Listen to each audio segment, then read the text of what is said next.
वैसे आज प्रधानमंत्री जी की बातों से ये लगा कि भाजपा ही महिला आरक्षण के चैंपियन, प्रस्तावक और सबसे बड़े समर्थक रहे हैं। इनके पूरे भाषण में यही बात थी, जबकि ये कह रहे थे कि इन्हें इसका श्रेय नहीं चाहिए। कोई भी महिला आपको बता देगी कि बार बार बहकाने वाले पुरुषों को महिलाएं झट से पहचान लेती हैं। थोड़ी सावधानी बरत लीजिए, पकड़े जाएंगे। आखिर जब 2023 में राहुल जी के पत्र को पढ़ने के कुछ सालों बाद, हाँ, उसके बाद पढ़ लिया।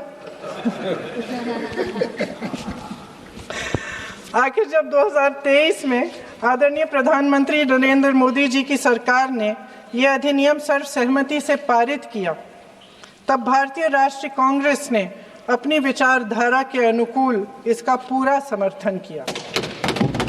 आज भी इसमें कोई शक नहीं होना चाहिए कि भारतीय राष्ट्रीय कांग्रेस महिला आरक्षण के पक्ष में डट कर खड़ी है और खड़ी रहेगी। लेकिन अध्यक्ष महोदय, सच्चाई ये है कि आज की चर्चा दरअसल महिला आरक्षण पर है ही नहीं। जो विधेयक के सरकार ने पेश किया है, उसका प्रारूप हमने पढ़ा, उससे पूरी चर्चा ही बदल गई है। उनकी सरकार के इस विधेयक का सार सुनिए। सबसे पहले इसमें लिखा है कि संसद में महिला आरक्षण 2029 तक लागू होना चाहिए। अब सहमत है। फिर कहा गया है कि इसे लागू करने के लिए लोकसभा सदस्यों की संख्या 50% बढ़ानी पड़ेगी। मतलब कि सीटों की संख्या 543 से बढ़कर 850 तक बढ़ाई जाएगी। और इन सीटों को बढ़ाने के लिए एक परिसीमन आयोग बनाया जाएगा, जो 2011 की जनगणना को आधार बनाकर ये कार्य करेगा। ऊपर से इसमें कोई आपत्तिजनक बात नहीं लगती, मगर इसे गहराई से समझा जाए तो इसका असली मकसद उभरता है। वह राजनीति की बू जिसका जिक्र प्रधानमंत्री महोदय ने किया, वह राजनीति की बू इसमें पूरी तरह से घुली हुई है। दरअसल इसी सरकार ने महिला आरक्षण का जो विधेयक सर्वसहमति से 2023 में पारित कराया था, उसमें दो चीजें थी जो इस विधेयक में नहीं है। उसमें लिखा था कि इसे लागू करने से पहले नई जनगणना और परिसीमन कराई जाएगी। अब अचानक क्या हो गया?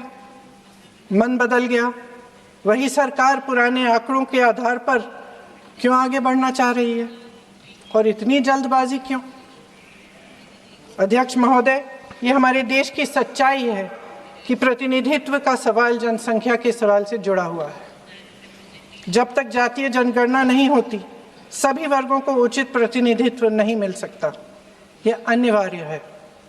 ये सरकार 2011 की जनगणना पर आगे बढ़ना इसलिए चाहती है क्योंकि इस जनगणना में ओबीसी वर्ग की संख्या ही नहीं है।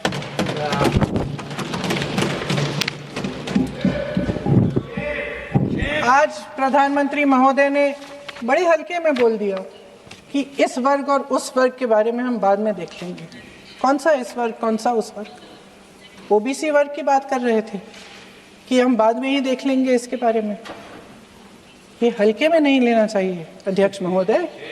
एक बहुत बड़ी संख्या है, एक पूरे वर्ग का परिश्रम है, एक पूरे वर्ग का संघर्ष है।